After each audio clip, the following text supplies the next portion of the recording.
दोस्तों आज मैं आपको जिस घटना की कहानी सुनाने जा रहा हूँ, आप यकीन मानिए जब आप इस रूह कपा देने वाली घटना को सुनेंगे तो आप सिहर जाएंगे। और दोस्तों यह वही घटना थी जिस पर फैसला सुनाते वक्त जज ने एक ऐसी बात लिखी थी जो वाकई में बड़ी दुखदायी थी। आपने शायद आज से पहले यह सच्ची घटना नहीं सुनी होगी, तो आप हमारे वीडियो को आखिरी तक ज़रूर देखिएगा। और अभी तक आप मेरे चैनल को सब्सक्राइब नहीं किए हैं तो मेरे चैनल को सब्सक्राइब और वीडियो को लाइक शेयर कर दीजिएगा। दोस्तों मैं वीडियो को स्टार्ट करता हूँ। कहानी की शुरुआत होती है दिल्ली से। 1 मई 2013 की शाम को 4:40 पर हजरत निजामुद्दीन रेलवे स्टेशन से एक ट्रेन दिल्ली से मुंबई के लिए रवाना होती है, जिसमें सैकड़ों मुसाफिर सफ़र कर रहे थे। और उन्हीं मुसाफिर में से एक 23 साल की प्रीति राठी भी थी जो सफ़र कर रही थी, जो दिल्ली के नरेला इलाके में रहती थी। दोस्तों ये प्रीति राठी देखने में बेहद खूबसूरत थी और दोस्तों ये लड़की सभी से बड़े ही प्यार से बात किया करती थी। इसके साथ प्रीति पढ़ाई लिखाई में भी काफ़ी ज़्यादा होशियार थी, जिस कारण इसकी जॉब नौसेना में बतौर नर्स लग गई थी। और ये दिल्ली से मुंबई इसी नौकरी के लिए जा रही थी। और उस रात ट्रेन में प्रीति के साथ उसके पापा और उसकी मौसी भी थी। लेकिन ये तीनों इस खबर से अनजान थे कि उसी ट्रेन उसी डिब्बे में इनके साथ एक और शख्स था जो अपना चेहरा छुपाए हुए इनके सीट से कुछ ही दूरी पर बैठा हुआ था और जिसकी निगाहें इन्हीं तीनों पर थी। और उसने अपना चेहरा इसलिए छुपाए रखा था कि कहीं ये उसको पहचान ना ले और वही कहीं पकड़ा ना जाए। काश वह लड़का पकड़ा जाता तो इतना बड़ा दिल दहला देने वाली कांड नहीं होती। और दोस्तों रात को प्रीति उस डिब्बे में 2-3 बार बाथरूम जाती है और वह शख्स अपना चेहरा ढककर प्रीति को देख रहा था, उस पे नजरें जमाए हुए था। क्योंकि ट्रेन में उस रात भीड़ बहुत ज्यादा थी तो उस शख्स की हिम्मत नहीं बढ़ रही थी कि वो कुछ करे। तभी दोस्तों पूरी रात ट्रेन चलने के बाद सुबह तकरीबन 8 बजे ट्रेन मुंबई के बांद्रा रेलवे स्टेशन पर पहुंच जाती है। और दोस्तों प्रीति बेहद खुश थी क्योंकि वो पहली बार मुंबई में कदम रखने जा रही थी। लेकिन उस मासूम प्रीति को कहाँ मालूम था कि उसके साथ इतना भयानक हो जाएगा। अब ट्रेन बांद्रा रेलवे स्टेशन पर रुकी हुई थी और सभी लोग अपना अपना सामान लेकर उतर रहे थे। और प्रीति उसके पापा और मौसी भी अपना सामान लेकर उतरने लगे और भीड़ के साथ वह ट्रेन के गेट के पास आ गए। और प्रीति के पापा और मौसी रेलवे स्टेशन पर उतर जाते हैं और पीछे से प्रीति भी उतर जाती है।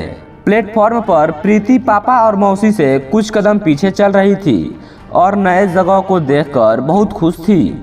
उसने अपने आंखों में अपने करियर को लेकर बड़े बड़े सपने सजोए थे और ये जॉब लग पाना उसका एक बहुत ही बड़ा सपना था जो उसने अपने मेहनत से पूरा भी किया।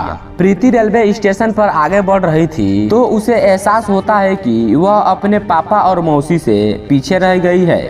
तो वह अपना स्पीड तेज करती है और प्रीति अपने पापा और मौसी के पास पहुंचने वाली ही थी कि अचानक उसके कंधों पर किसी का बायां हाथ आता है। तो प्रीति अचानक से पीछे मुड़ती है तो पीछे एक लड़का जिसका मुंह कपड़ों से ढका हुआ था, उसके दाएं हाथ में एक च्यवनप्राश का बड़ा डिब्बा था। प्रीति कुछ समझ पाती तो उससे पहले ही वह लड़का तुरंत उस डिब्बे में से पानी जैसे चीज को प्रीति पर फेंक देता है, जिससे वह चीज प्रीति के मुंह, गर्दन और उसके जिस्म पर फैल जाती है और उसके छींटे आसपास चल रहे पैसेंजर और उसके पापा मौसी पर भी पड़ जाती है। और ये सब बस कुछ ही सेकंडों में हुआ था। और इसके बाद वह पानी जैसी चीज प्रीति के चेहरे से लेकर उसके जिस्म तक फैल जाती है और कुछ ही सेकंडों में प्रीति को इतना जोरदार जलन होती है कि वह चीख पड़ती है। उसके आंखें जलने लगती है और जिन लोगों को छींटे पड़े थे उनको भी जलन होने लगती है।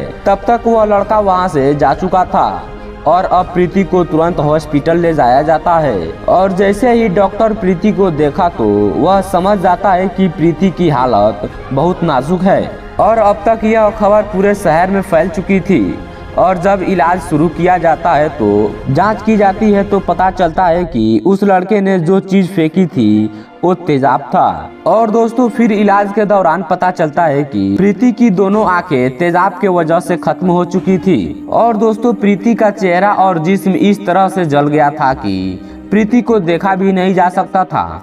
लेकिन प्रीति को इसके बारे में कुछ भी नहीं पता था।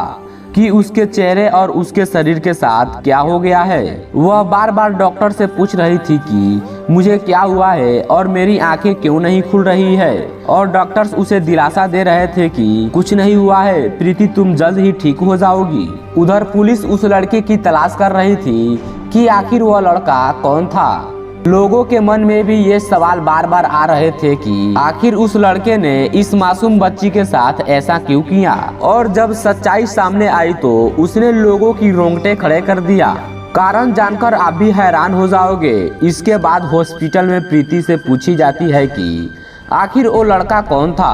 प्रीति लड़खड़ाती हुई आवाज में कहती है कि वह उसे सही से देख नहीं पाई थी कि वह कौन था। इसके बाद प्रीति की तबीयत और खराब होने लगती है। प्रीति बहुत चीख रही थी, इसके अंदरूनी अंग डैमेज हो चुके थे। और इसके बाद मुंबई में प्रीति को 3 अलग अलग हॉस्पिटल में ले जाया जाता है और यह खबर आग की तरह अखबार और मीडिया पर फैल चुकी थी। और अब प्रीति को भी एहसास हो गया था कि उसके साथ क्या हो गया है। और एक दिन जब प्रीति से बिल्कुल भी नहीं बोला जा रहा था तो उसने अपने पापा से इशारों में कागज और कलम मांगी और उसने यह लिखी थी कि मैं अपनी मौसी के पीछे पीछे चल रही थी। तभी किसी ने मुझ पर कुछ फेंका तो मुझे जलन महसूस हुई। उसे देख नहीं पाई कि वह गोरा था या काला। मैं तड़प रही थी। मौसी मेरे पास नहीं होती तो मैं मर जाती। और मैंने इस नौकरी के लिए बहुत तैयारी की थी, लेकिन शायद अब यह नौकरी चली गई। मेरी आंखें नहीं खुल रही है। मेरे चेहरे से ये प्लास्टर कब हटेगा। मुझे अपने भाई बहन तन्नू और निक्की की सिक्योरिटी करवानी है। इसके बाद आखिरी में प्रीति रोती हुई लिखती है कि आखिर मैंने किसी का क्या बिगाड़ा था। और इसके बाद 1 महीने तक प्रीति का इलाज चलता रहा और आखिर में 1 जून 2013 को लगभग 1 महीने से तड़पती प्रीति राठी की मौत हो जाती है। वह रोती हुई मासूम जिंदगी से जंग हार जाती है। और ये अब खबर पूरे भारत में फैल चुकी थी। प्रीति के माँ बाप के साथ हजारों लोग प्रीति को न्याय दिलाने के लिए जुड़ गए थे और पुलिस ही पूरे जोर तोर से उसको खोजने में लग जाती है। तभी दोस्तों पुलिस अधिकारियों को प्लेटफॉर्म की एक सीसीटीवी फुटेज मिलती है जिसमें उस जगह का तो कोई व्यू नहीं मिला जिस जगह पर प्रीति पर तेजाब फेंका गया था। तभी दोस्तों धीरे धीरे कई महीने बीत जाते हैं और कुछ भी पता नहीं चला और लोगों का गुस्सा भी भड़कने लगा। तो इस केस की जटिलता को देखते हुए इस केस को मुंबई क्राइम ब्रांच को सौंप दिया जाता है और क्राइम ब्रांच की टीम पहुंच जाती है दिल्ली के नरेला में प्रीति राठी के घर। और पुलिस घर की जांच करती है और आसपास से भी पूछताछ करती है, लेकिन कुछ नहीं मिलता है। तभी दोस्तों पुलिस प्रीति राठी के घर बाहर खड़ी थी तो उसके घर के सामने एक 23 साल के अंकुर कुमार नाम का एक लड़का मिलता है जिससे पुलिस पूछताछ करती है। वह लड़का जुबान से लड़खड़ा रहा था और अपने बयानों में कुछ गड़बड़ कर रहा था। तो पुलिस को उस पर शक हो जाती है और फिर उसके बाद प्रीति की एक सहेली खबर देती है कि प्रीति ने उसको बताया था कि अंकुर कुमार उसको धमकी दे रहा था कि वह उसको मुंबई में देख लेगा।